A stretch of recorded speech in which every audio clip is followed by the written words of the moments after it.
முழுவதும் பல்வேறு குற்ற சம்பவங்கள் நடந்துட்டு தான் இருக்கு. காவல்துறையினரும் விசாரிச்சுட்டு தான் இருக்காங்க. அது மாதிரியான பல குற்ற சம்பவங்களின் தொகுப்பு தான் நிகழ்தகவு.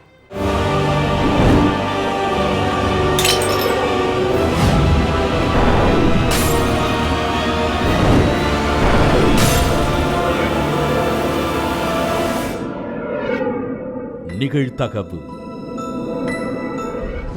பள்ளிக்கு வேலைக்கு சென்ற ஆசிரியர் நீண்ட நேரமாக வீடு திரும்பாததால் அதிர்ச்சி. அண்டை மாநிலத்தில் பதிவான ஆசிரியரின் செல்போன் சிக்னல். பண்ணை வீட்டில் கழுத்தில் காயங்களுடன் சடலமாக கிடந்த ஆசிரியர். லாஸ்ட் போன் கால் லிஸ்டை வைத்து ஒட்டுமொத்த கொலைகார கும்பலையும் பிடித்து விசாரணை. ஆசிரியர் கொடூரமாக கொலை செய்யப்பட்டது ஏன்? பின்னணி என்ன?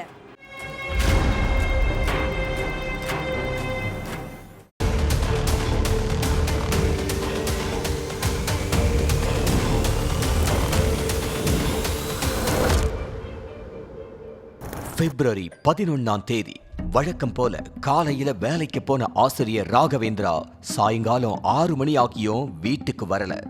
இதனால அவரோட பெற்றோர் பல முறை மகனுக்கு போன் பண்ணி பார்த்திருக்காங்க. ஆனா போன் ஸ்விட்ச் ஆஃப்ல இருந்திருக்கு. இதனால பயந்து போன பெற்றோர் மகன் வேலை பார்த்த ஸ்கூலுக்கு போய் பார்த்திருக்காங்க. ஆனா எங்க தேடியும் அவரை காணல. இதனால பதற்றமடைஞ்ச பெற்றோர் ராகவேந்திராவை காணோம்னு போலீஸ் ஸ்டேஷன்ல புகார் கொடுத்திருக்காங்க. உடனே அந்த புகாரை வாங்கின போலீஸ் ராகவேந்திராவை தேடி இருக்காங்க. ராகவேந்திராவோட செல்போன் சிக்னல் எங்க பதிவாகி இருக்குன்னு பார்த்திருக்காங்க. அப்ப சிக்னல் அண்டை மாநிலமான மத்திய பிரதேசத்துல காட்டி இருக்கு.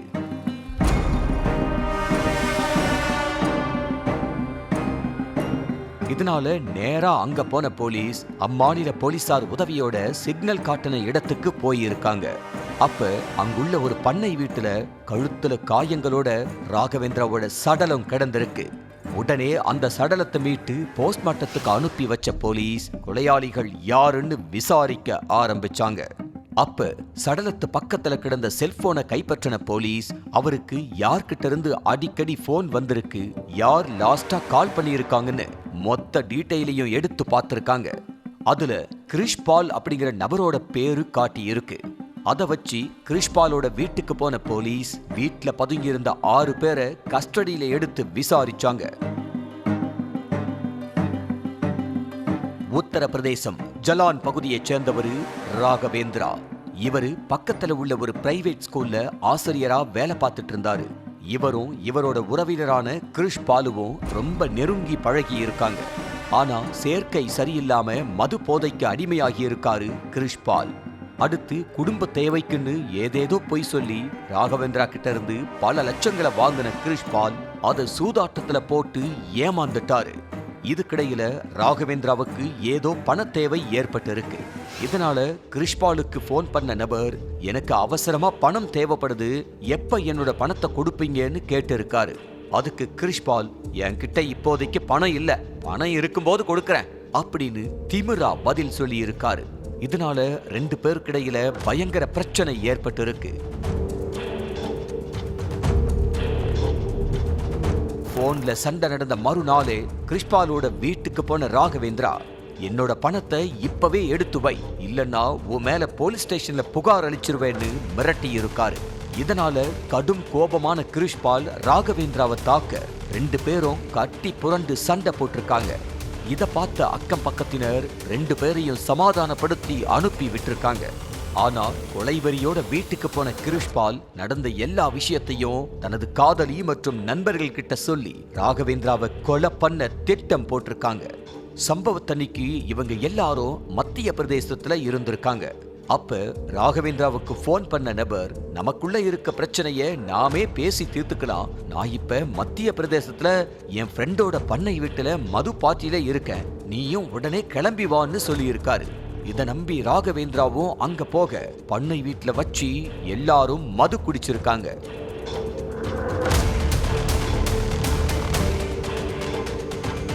அடுத்து கிரிஷ்பால் தன்னோட காதலிய ராகவேந்திரா கூட நெருக்கமா பழக வச்சு அத போட்டோ எடுத்திருக்காரு.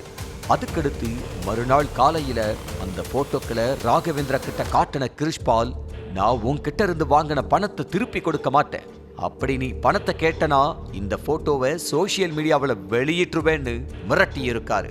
அதே மாதிரி மாசம் எனக்கு பணத்தை தரணும்னு சொல்லியும் ராகவேந்திராவை மிரட்டி இருக்காரு கிருஷ்பால். இதனால கடும் கோபமான ராகவேந்திரா அந்த போனை பிடுங்க பார்த்திருக்காரு. ஆனா கிருஷ்பாலும் அவரோட காதலி மற்றும் நண்பர்களும் ராகவேந்திராவை சரமாரியா தாக்கி கீழே கிடந்த கயிற்ற வச்சு அவரை கழுத்தை நெரிச்சு கொன்னுட்டு தப்பிச்சு போயிட்டாங்க. விசாரணையோட முடிவுல எல்லா உண்மையையும் தெரிஞ்சுக்கிட்ட போலீஸ் கிருஷ்பால் உள்ளிட்ட 6 பேரை அரெஸ்ட் பண்ணி சிறையில அடைச்சிட்டாங்க. வெளியூர் செல்வதாக கூறி வீட்டை விட்டு சென்ற கணவன் வீட்டை விட்டு வெளியேறியதும் காதலனை வரவழைத்த மனைவி, ரயிலை தவறவிட்டதால் பாதியிலேயே வீடு திரும்பிய கணவனுக்கு காத்திருந்த பேரதிர்ச்சி. மனைவி வேறொரு இளைஞருடன் தனிமையில் இருந்ததை நேரில் பார்த்த கொடுமை. அடுத்த சில நாட்களில் நடந்த பகீர் சம்பவம் என்ன? காதலனுடன் சேர்ந்து கணவனை தீர்த்து கட்டிய கொடூர மனைவி சிக்கியது எப்படி?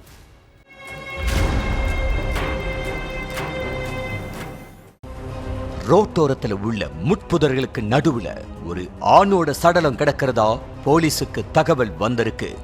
உடனே சம்பவ இடத்துக்கு போன காவலர்கள் அந்த சடலத்தை கைப்பற்றி போஸ்ட்மார்ட்டத்துக்கு அனுப்பி வச்சுட்டு விசாரணையில இறங்கினாங்க. மருத்துவ பரிசோதனையில அந்த நபரை யாரோ துணியாலையோ இல்ல கயிறை வச்சியோ கழுத்தை நெரிச்சு கொண்டு இருக்கிறது உறுதியாகி இருக்கு. அந்த நபர் யாரு, அவரை கொலை பண்ணது யாரு, சடலம் எப்படி இங்க வந்துச்சுன்னு இப்படி ஏகப்பட்ட கேள்விகள் எழுந்துச்சு. அந்த நேரத்துலதான் சடலம் கிடந்த புதர்களுக்கு பக்கத்து தெருவிலிருந்து ஒரு சிசிடிவி காட்சி போலீஸ் கையில சிக்கி இருக்கு. அந்த சிசிடிவியில பிப்ரவரி 14ஆம் தேதி நைட்டு 12:30 மணிக்கு ஒரு பைக்ல 3 பேர் போயிட்டு இருந்திருக்காங்க. பைக்கை ஓட்டுனது ஒரு இளைஞர், நடுவுல ஒரு இளைஞர், பேக் சீட்ல ஒரு பொண்ணு உட்கார்ந்து இருந்திருக்காங்க. ஆனா கொஞ்ச நேரத்துக்கு அப்புறம் அதே பைக் திரும்பி வந்தப்ப அதுல 2 பேர் மட்டும்தான் இருந்திருக்காங்க. நடுவுல உட்கார்ந்திருந்த ஆளை காணோம். இந்த விஷயம் போலீஸுக்கு உறுத்தலை ஏற்படுத்தி இருக்கு. அந்த சிசிடிவி காட்சியை துருப்புச்சீட்டா வச்சு விசாரணையை நகர்த்துறதுக்கு அப்புறம்தான் மர்ம முடிச்சுகள் அவிழ ஆரம்பிச்சிருக்கு.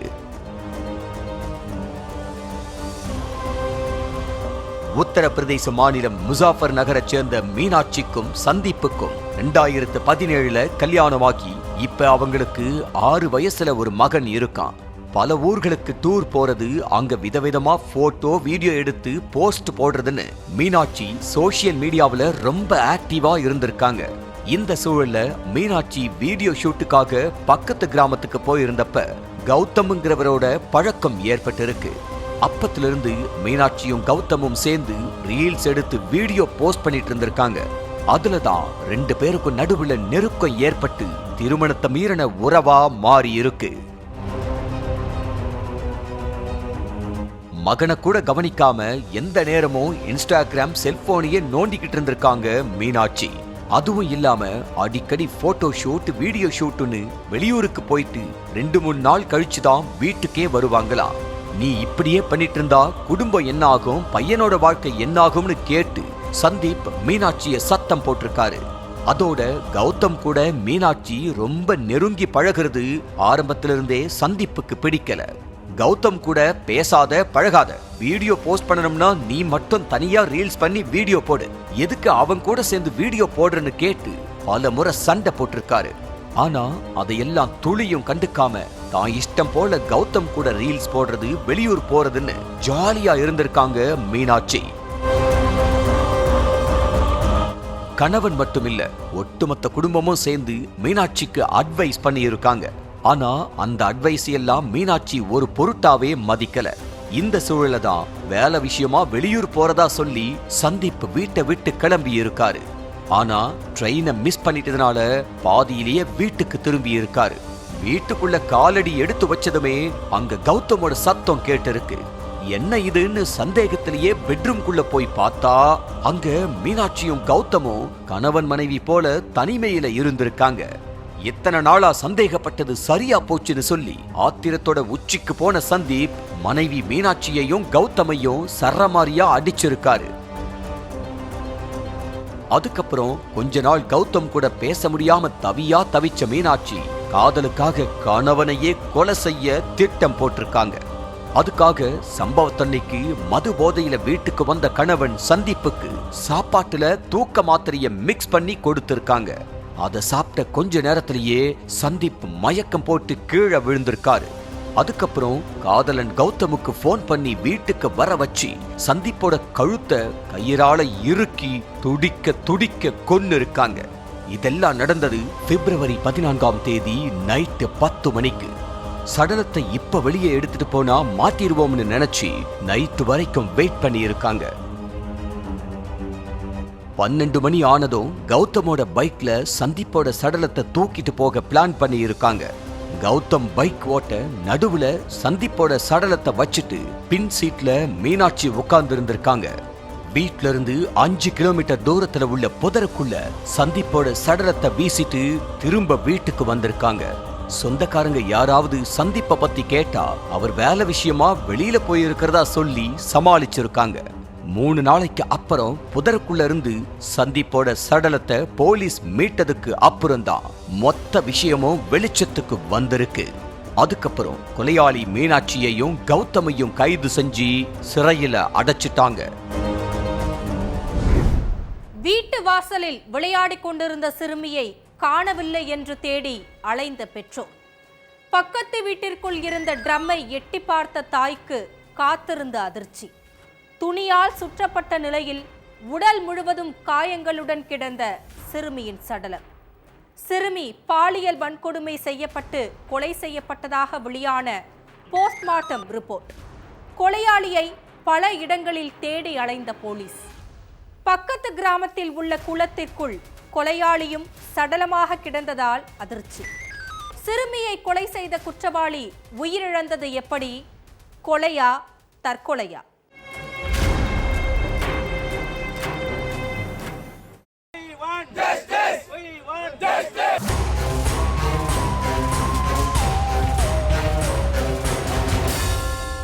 ஸ்கூலுக்கு போயிட்டு வீட்டுக்கு வந்த சிறுமி மற்ற சிறுமிகளோடு நின்னு விளையாடிக்கிட்டு இருந்திருக்காங்க. அப்ப சிறுமியோட தாய் விளையாடினது போதும் உள்ள வந்து ஹோம்வொர்க் பண்ணுன்னு சொல்லி இருக்காங்க. அப்ப சிறுமி கிட்ட இருந்து எந்த ஒரு பதிலும் வரல. இதனால தாய் வாசலுக்கு போய் பார்த்திருக்காங்க. ஆனா சிறுமி அங்க இல்ல. இதனால சிறுமி கூட விளையாடிக்கிட்டு இருந்த மற்ற சிறுமிகளோட வீட்டுக்கு போய் மகளை பத்தி கேட்டு இருக்காங்க தாய்.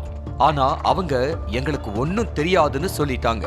அந்த நேரத்துல அங்க வந்த பெண் ஒருத்தவங்க உங்க மகளை குலவர்தன் தான் கூட்டிட்டு போனான்னு சொல்லி இருக்காங்க. இதனால தாய் உடனே குலவர்தனோட வீட்டுக்கு போயிருக்காங்க. அப்ப வீடு திறந்த நிலையில கிடந்திருக்கு. ஆனா வீட்டுக்குள்ள யாருமே இல்ல.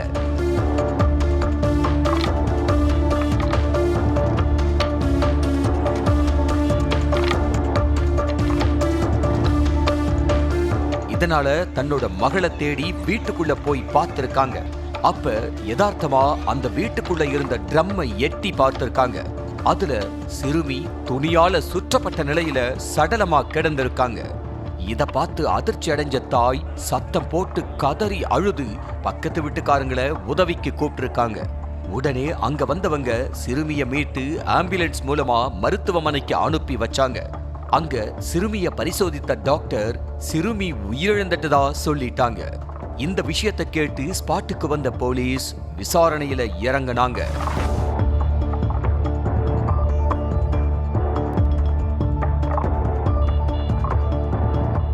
சிறுமியோட உடல்ல காயங்கள் இருந்ததுனால சடலத்தை பிரேத பரிசோதனைக்கு அனுப்பி வச்சிருக்காங்க. அதுபடி மறுநாள் வெளியான ரிப்போர்ட்ல சிறுமி பாலியல் பலாத்காரம் செய்யப்பட்டு கொலையானதா பதிவாகி இருந்திருக்கு. இதனால இத கொலை வழக்கா பதிவு பண்ண போலீஸ் குலவர்தனை தேட ஆரம்பிச்சிருக்காங்க. குலவர்தனோட செல்போன் சிக்னலை ட்ரேஸ் பண்ணி இருக்காங்க. அதே மாதிரி அந்த ஏரியாவில் உள்ள சிசிடிவி காட்சிகளையும் எடுத்து பார்த்திருக்காங்க. ஆனா குலவர்தன் பத்தி போலீஸுக்கு எந்த ஒரு தகவலும் கிடைக்கல. இதுக்கிடையில போலீஸுக்கு போன் ஒண்ணு வந்திருக்கு. அப்ப எதிர்முனையில பேசின ஒருத்தர் பக்கத்து கிராமத்துல உள்ள குளத்துல இளைஞர் குலவர்தன் உயிரிழந்து கிடக்கிறதா சொல்லி இருக்காங்க. இத கேட்டு உடனே சம்பவ இடத்துக்கு போன போலீஸ் குலவர்தனோட சடலத்தை மீட்டு விசாரணையில இறங்கினாங்க.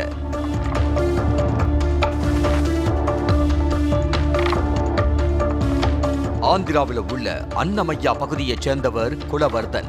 எந்த ஒரு வேலை வெட்டிக்கும் போகாத குலவர்தன் மது போதைக்கு அடிமையாகி ரோட்ல போற வர்ற பெண்கள் கிட்ட தொடர்ந்து பிரச்சனை பண்ணிக்கிட்டே இருந்திருக்காரு. இவர் மேல போலீஸ் ஸ்டேஷன்ல நிறைய கேஸ் இருக்குன்னு சொல்லப்படுது. சம்பவத்தன்னைக்கு சிறுமி வீட்டு வாசல்ல நின்னு விளையாடிக்கிட்டு இருந்திருக்காங்க.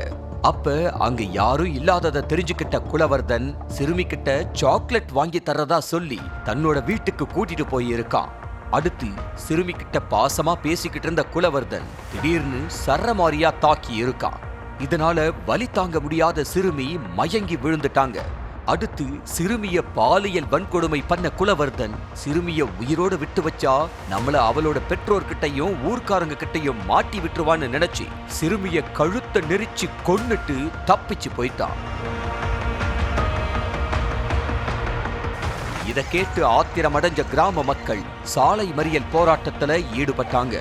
இந்த விஷயத்தை கேள்விப்பட்டு சம்பவ இடத்துக்கு வந்த போலீசார் குலவர்தனை தேட ஆரம்பிச்சாங்க. அப்ப குலவர்தன் பக்கத்து கிராமத்துல உள்ள குளத்துல உயிரிழந்து கிடந்திருக்கான். உடனே அவரோட சடலத்தை மீட்ட போலீஸ் குலவர்தன் எப்படி உயிரிழந்தான், குழந்தைய பாலியல் வன்கொடுமை பண்ண குற்ற உணர்ச்சியால தற்கொலை பண்ணிக்கிட்டானா அல்லது அவரை யாரும் அடிச்சு கொலை செஞ்சிட்டாங்களான்னு விசாரிச்சுக்கிட்டு இருக்காங்க. திருமணமான சில மாதங்களிலேயே மனைவியை சித்திரவதை செய்த கணவன் சந்தேக புத்தியால் தினம் தினம் டார்ச்சர். தான் அனுபவித்த கொடுமைகளை உருக்கமாக பதிவிட்டு விபரீத முடிவு. நடந்தது என்ன?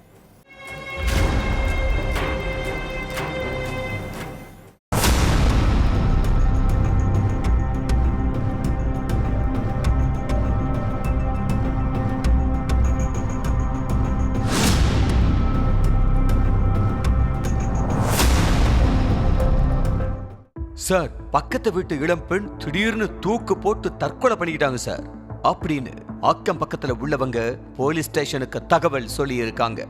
உடனே சம்பவ இடத்துக்கு போன போலீஸ் இளம்பெண்ணோட சடலத்தை கைப்பற்றி போஸ்ட்மார்ட்டத்துக்கு அனுப்பி வச்சாங்க. அப்போதான் அந்த இளம்பெண் கையில் இருந்த டாட்டூவை போலீஸ் கவனிச்சிருக்காங்க. என்ன எழுதியிருக்காங்கன்னு பார்த்தப்பதான் இளம்பெண்ணோட தற்கொலைக்கு பின்னாடி இருக்கிற அந்த கொடூரமான விஷயத்தை பத்தி தெரிய வந்திருக்கு.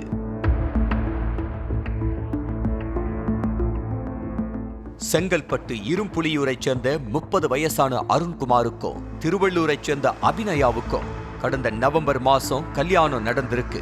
அபிநயா ஐடி ஆபீஸ்ல வேலை பார்த்துட்டு இருந்திருக்காங்க. கல்யாணம் முடிஞ்ச கொஞ்ச நாள் கணவனும் மனைவியும் சந்தோஷமா வாழ்ந்துட்டு இருந்திருக்காங்க. ஆனா அதுக்கப்புறம் அபிநயாவோட வாழ்க்கையில சந்தோஷம் அப்படிங்கிற ஒரு சாப்டரே காணாம போயிருச்சு. ஏன்னா கல்யாணத்துக்கு முன்னாடி வரைக்கும் ஒரு முகத்தை காட்டின அருண்குமார் அபிநயா கழுத்துல தாலி ஏறின சில நாட்களிலேயே வேற முகத்தை காட்டி இருக்கான். நான் கவர்மெண்ட் வேலை பார்க்கறேன், என் ரேஞ்சுக்கு ஏத்த மாதிரி நகை பணம் எல்லாம் கொடுக்கணும், போய் உங்க அம்மா வீட்டுல வாங்கிட்டு வா அப்படின்னு சொல்லி மனைவியை டார்ச்சர் பண்ணதா சொல்லப்படுது.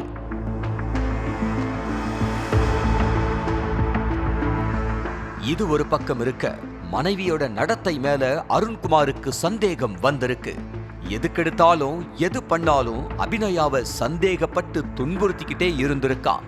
சில நாட்களுக்கு முன்னாடி கணவன் மனைவி கிடையில பயங்கர தகராறு ஏற்பட்டிருக்கு. செல்போனை எடுத்தாலே யார் கூட பேசுற, யாருக்கு மெசேஜ் பண்றன்னு கேட்டு சண்டை போட்டு இருக்கான். வீட்டு பக்கத்துல உள்ள கடைக்கு போனா கூட கடையில யார் இருந்தா யார் கூட எல்லாம் பேசணும்னு 1000 கேள்வி கேட்டு டார்ச்சர் பண்ணதா சொல்லப்படுது. அபிநயா மேல அருண்குமாருக்கு உள்ள சந்தேகத்தினால கணவன் மனைவிக்குள்ள அடிக்கடி தகராறு வந்திருக்கு. இதுக்கு நடுவுல சம்பவத்தன்னைக்கு முன்னாடி நாள் நைட்டு அபிநயா போன்ல கேம் விளையாடிட்டு இருந்திருக்காங்க. அப்ப பக்கத்துல தூங்கிக்கிட்டு இருந்த அருண்குமாருக்கு திடீர்னு முழிப்பு தட்டவே மனைவி யார் கூடவோ மெசேஜ் பண்ணிக்கிட்டு இருக்கிறதா நினைச்சு அவங்களுக்கு தெரியாத மாதிரி எட்டி பார்த்திருக்கான். கணவன் அப்படி பண்ணதும் ஆத்திரம் அடைஞ்ச அபிநயா பயங்கரமா சண்டை போட்டிருக்காங்க. அதுக்கப்புறம் மறுநாள் காலையில அருண்குமார் வழக்கம் போல வேலைக்கு கிளம்பி போக மனைவி அபிநயா ரூம்ல தூங்கிக்கிட்டு இருந்திருக்காங்க. அதுக்கப்புறம் 9 மணி அளவுல அருண்குமார் அபிநயாவுக்கு போன் பண்ணி இருக்கான். ஆனா அந்த போன் காலை அவங்க எடுக்கல. பல முறை போன் பண்ணியும் எடுக்காததுனால தன்னோட அப்பாவுக்கு போன் பண்ணி அபிநயா கிட்ட கொடுக்க சொல்லி இருக்கான்.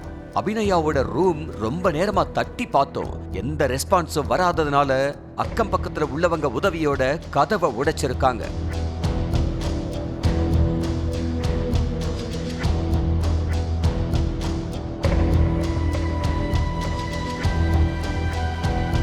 அங்க அபிநயா தூக்குல தொங்கி சடலமா கிடந்ததை பார்த்து மொத்த குடும்பமே அதிர்ச்சி அடைஞ்சிருக்கு. இந்த விஷயத்தை கேட்டதும் உடனே வீட்டுக்கு கிளம்பி வந்த அருண்குமார் மனைவியோட சடலத்தை பார்த்து கதறி அழுதுருக்கான். அடுத்து அங்க வந்த போலீஸ்காரங்க அபிநயா எதுக்காக தற்கொலை பண்ணிக்கிட்டாங்கன்னு தெரிஞ்சுக்க விசாரணையில இறங்குனாங்க. முதற்கட்டமா அவங்களோட செல்போனை எடுத்து செக் பண்ணப்பதான் அபிநயாவோட விபரீத முடிவுக்கு என்ன காரணம்னு தெரிய வந்துச்சு. அவங்க போன்ல அபிநயா தன்னோட கணவன் மேல எந்த அளவுக்கு பாசம் வச்சிருந்தாங்கன்னு அந்த மெசேஜை படிச்சு பார்த்தப்பதான் போலீஸுக்கு தெரிய வந்திருக்கு.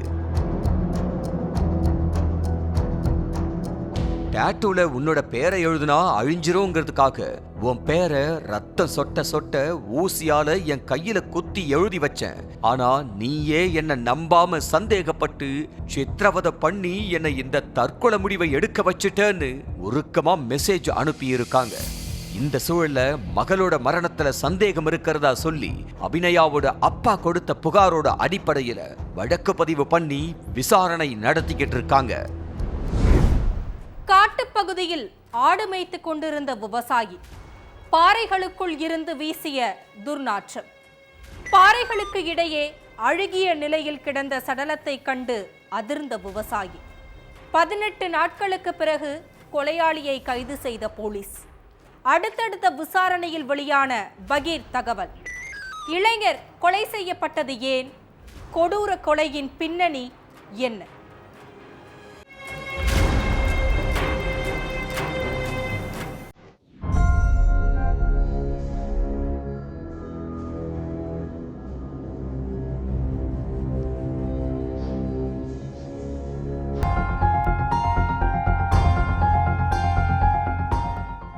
ஜனவரி 30ஆம் தேதி வெள்ளிமேடுபேட்டை காவல் நிலையத்துக்கு போன பெண் ஒருத்தவங்க வேலைக்கு போன தன்னோட கணவர் இப்ப வரைக்கும் வீட்டுக்கு வரலன்னு புகார் அளிச்சிருக்காங்க.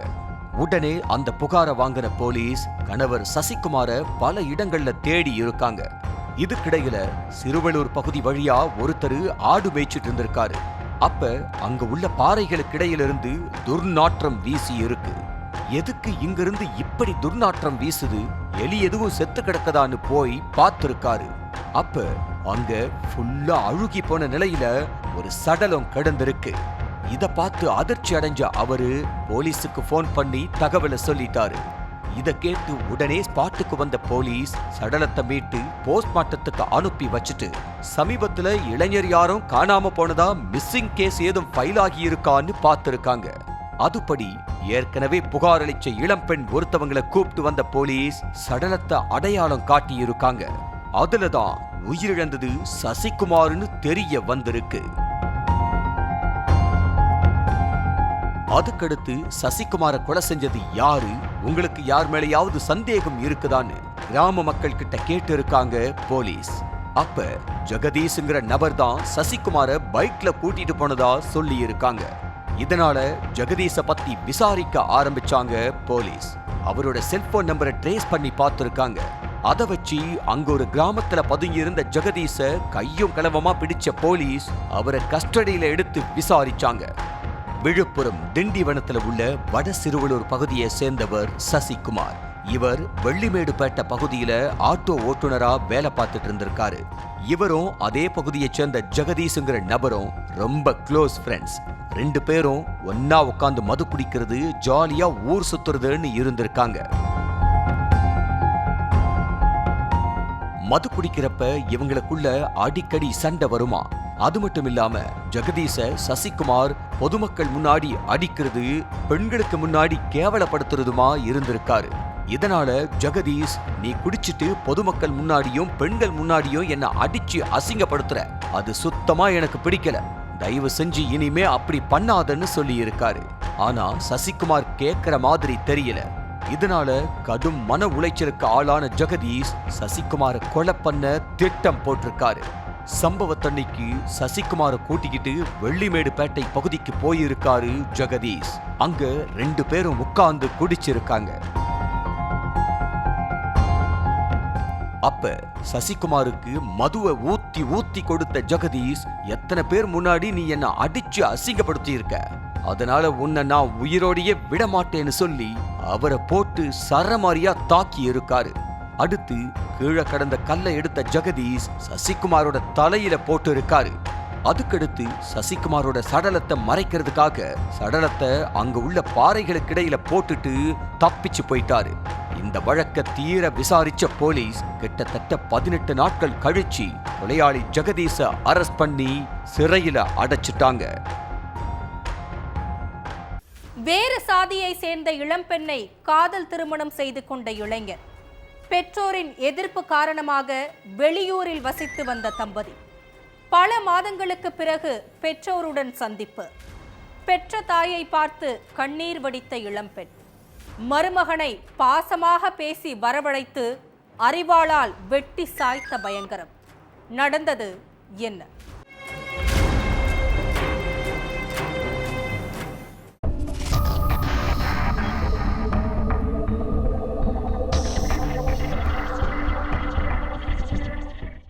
இருபத்தி 4 மணி நேரமும் மக்கள் நடமாட்டம் உள்ள ரோட்டுல இளைஞர் ஒருத்தரை இன்னொரு இளைஞர் ஆக்ரோஷமா வெட்டிக்கிட்டு இருந்திருக்காரு. அந்த நேரத்துல ஏகப்பட்ட பேரு ரோட்ல போயிருக்காங்க. இந்த கொடூர சம்பவத்தையும் பார்த்திருக்காங்க. கண்ணுல கொலவெறியோட சுத்தி முத்தி யாராவது வராங்களான்னு பார்த்துக்கிட்டே அந்த இளைஞர் இன்னொரு இளைஞரை காட்டு மிராண்டித்தனமா வெட்டிக்கிட்டு இருந்திருக்காரு. அந்த வழியா போன ஒருத்தர் பயத்துல கிட்ட போகலனாலும் போலீஸுக்கு போன் பண்ணி தகவலை சொல்லி இருக்காரு.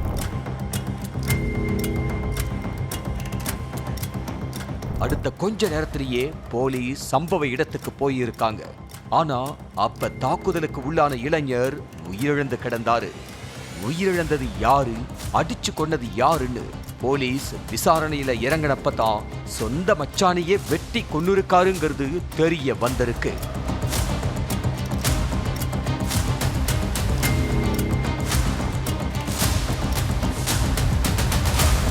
உத்தரப்பிரதேச மாநிலம் பிலிபிட் பகுதியைச் சேர்ந்த 25 வயசான ராம் சாகரும் அதே ஏரியாவை சேர்ந்த காமினியும் காதலிச்சிருக்காங்க. 2 பேருமே வெவ்வேறு சாதியை சேர்ந்தவங்க அப்படிங்கிறதுனால 2 வீட்டு பெற்றோருமே இவங்க காதலுக்கு எதிர்ப்பு தெரிவிச்சிருக்காங்க. எவ்வளவு போராடியும் அந்த காதல் ஜோடியால பெற்றோர்களை சம்மதிக்க வைக்க முடியல. அதனால கடந்த சில மாசங்களுக்கு முன்னாடி பெற்றோர் எதிர்ப்பை மீறி வீட்டை விட்டு வெளியேறி கல்யாணம் பண்ணியிருக்காங்க காதல் ஜோடி. என்னதான் கல்யாணம் பண்ணி இருந்தாலும் நம்மளை கண்டிப்பா வீட்டுல சேர்த்துக்க மாட்டாங்க, ஏதாவது பண்ணி பிரிச்சிருவாங்கன்னு நினைச்ச ராம்குமாரும் அவங்க மனைவி காமினியும் வெளியூருக்கு போய் தனியா வீடு வாடகைக்கு எடுத்து வாழ்ந்துட்டு இருந்திருக்காங்க.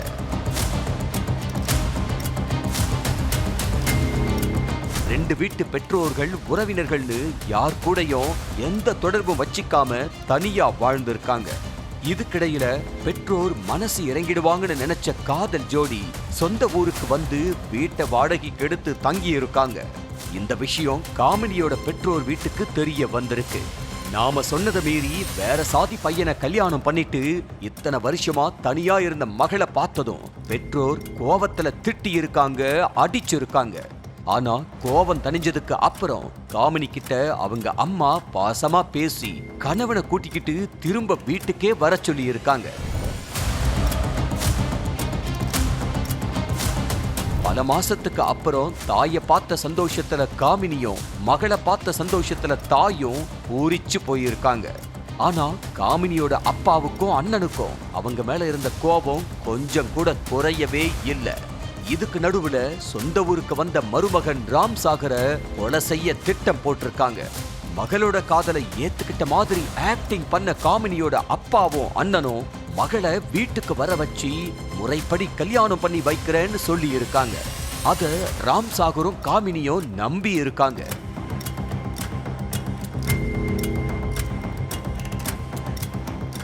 வழியா மாமனார் வீட்டுல நம்மளை ஏத்துக்கிட்டாங்கன்னு சந்தோஷப்பட்ட ராம் சாகருக்கு அவங்களால தான் நம்ம உயிரே போக போது அப்படிங்கிறது தெரியாம போச்சு. சம்பவத்தன்னைக்கு காமினியோட அண்ணன் ராம்சாகருக்கு போன் பண்ணி கல்யாண சம்பந்தமா பேச வேண்டியது இருக்குன்னு சொல்லி கூப்பிடவே ராம்சாகரும் அடுத்த நிமிஷமே அங்க வந்திருக்காரு. அப்படி வந்த ராம்சாகர காமினியோட அண்ணன் அறிவாளால கொடூரமான முறையில வெட்டி துடிக்க துடிக்க கொன்னு இருக்காங்க. விசாரணையில மொத்த உண்மையும் தெரிய வந்ததும் காமினியோட அப்பாவையும் அண்ணனையும் கைது செஞ்சு சிறையில அடைச்சிட்டாங்க. ஒவ்வொரு குற்றங்களின் முடிவும் சட்டத்தின் கையில். விசாரணை தொடரும். பார்க்கலாம் அடுத்த நிகழ்தகவில்.